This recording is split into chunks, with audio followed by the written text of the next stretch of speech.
नमस्कार, आप देख रहे हैं प्रेरणा संवाद। मैं हूं पल्लवी। आज के प्रमुख समाचारों पर एक नजर।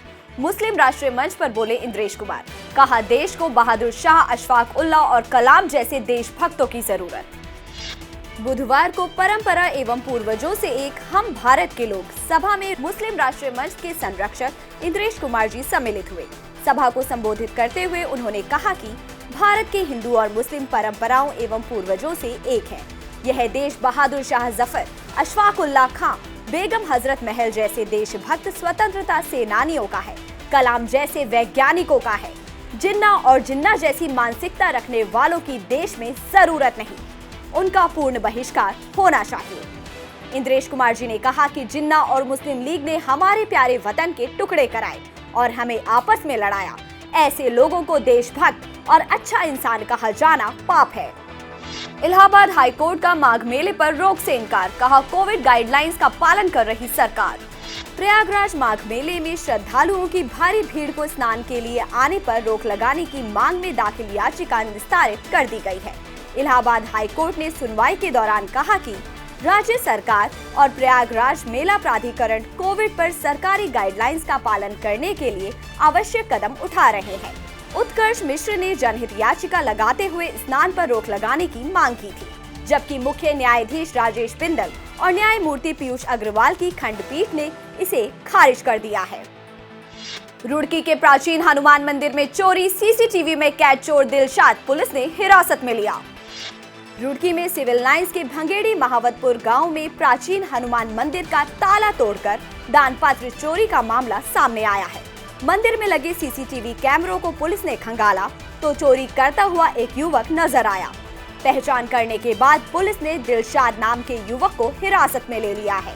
कोतवाली प्रभारी निरीक्षक देवेंद्र सिंह चौहान ने बताया कि पकड़ा गया दिलशाद भंगेड़ी का ही रहने वाला है। उसके पास से 8,000 रुपए भी बरामद कर लिए गए हैं। यूपी में माफियाओं की खैर नहीं, बरेली में तस्करों से 4.5 करोड़ की संपत्ति सीज। उत्तर प्रदेश में माफिया पर योगी सरकार का बुलडोजर निरंतर चल रहा है। बरेली के पंढेरा गांव का ड्रग माफिया शहीद खां उर्फ छोटे, गैंगस्टर तैमूर उर्फ भोला, ड्रग माफिया रिफाकत के बाद भमौरा के मिलक मझारा के तस्कर गिरोह की 4,62,00,000 रुपए की संपत्ति सीज कर दी गई है। 2017 के बाद से यूपी में माफिया लगातार निशाने पर है। अब तक 12,000 से अधिक मुकदमे दर्ज किए गए हैं। जनवरी 2021 तक के आंकड़ों की बात करें तो अब तक 11,930 मुकदमे माफिया के नाम पर दर्ज हैं। 523 अभियुक्तों के विरुद्ध राष्ट्रीय सुरक्षा कानून यानी रासुका की धाराएं लगाई जा चुकी हैं। 150 हथियारों के लाइसेंस को रद्द किया जा चुका है। पिछले 11 माह में इस अभियान में निरंतर बढ़ोतरी हुई है, जिसमें मुख्तार अंसारी से लेकर अतीक अहमद जैसे बड़े नाम भी सम्मिलित हैं। मुस्लिम महिलाओं ने मजार में चढ़ाई चादर, मांगी भाजपा सरकार की वापसी की दुआ।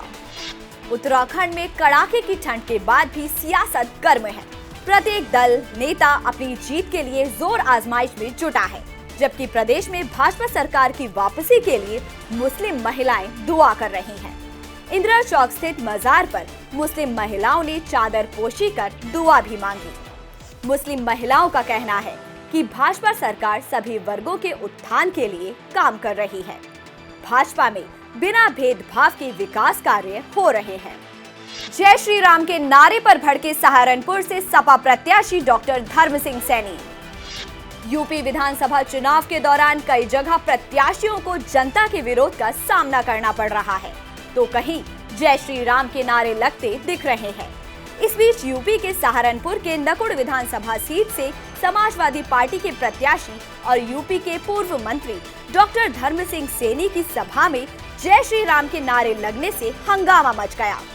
यही नहीं, नारे के कारण भड़के सैनी ने कहा कि ऐसा करना ठीक बात नहीं है। मैं भी बीजेपी प्रत्याशियों के खिलाफ नारे लगवा सकता हूँ। अब सवाल यह है कि जय श्री राम के नारे से क्यों डरते हैं सपा प्रत्याशी। अब बात करेंगे पिछले कुछ दिनों में आई धर्म वापसी की प्रमुख खबरों की। बागपत में 5 साल बाद ईसाई धर्म छोड़ हिंदू धर्म अपनाया, घर में रखी हिंदू देवी देवताओं की तस्वीरें। बागपत के शिकोहपुर गांव के 2 परिवारों ने सनातन धर्म को दोबारा अपना लिया है। 5 वर्ष पहले बहकावे में आकर ईसाई बन गए थे, लेकिन अब स्वदेशी जागरण मंच के समझाने पर फिर से हिंदू धर्म में वापसी कर ली है। दोनों परिवारों के 15 सदस्यों का फिर से हिंदू धर्म में भरोसा लौटा। घरों में हिंदू देवी देवताओं की मूर्तियों को स्थापित कर पूजा अर्चना की। फर्रुखाबाद में 50 परिवारों ने की घर वापसी। फर्रुखाबाद जिले के फतेहगढ़ में 50 परिवारों ने सनातन धर्म को अपनाया है। विश्व हिंदू परिषद ने कार्यक्रम का आयोजन कर सभी की घर वापसी कराई। साथ ही घर वापसी करने वालों की सूची भी जारी की। इनमें से अधिकांश परिवार फतेहगढ़ के ग्वालटोली मोहल्ले के निवासी हैं। ईसाई मत से हिंदू धर्म अपनाने के बाद सभी प्रसन्न दिखे। सभी ने घर में देवी प्रतिमाएं रखकर पूजा पाठ आरंभ कर दिया है। बागपत में 8 लोगों का पूर्वजों के प्रति लौटा विश्वास।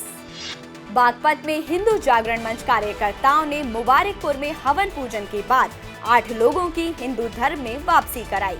कई वर्ष पूर्व मुबारकपुर गांव के 8 लोग मतांतरण कर ईसाई बन गए थे। हिंदू जागरण मंच कार्यकर्ताओं को मामले की जानकारी मिली। टीम ने गांव पहुंचकर उक्त परिवार को समझाया। इसके बाद विधि विधान से हवन कराकर सभी 8 लोगों का शुद्धिकरण कराया गया। आज के समाचारों में इतना ही। फिर लेकर आएंगे कुछ नए समाचार। तब तक के लिए नमस्कार।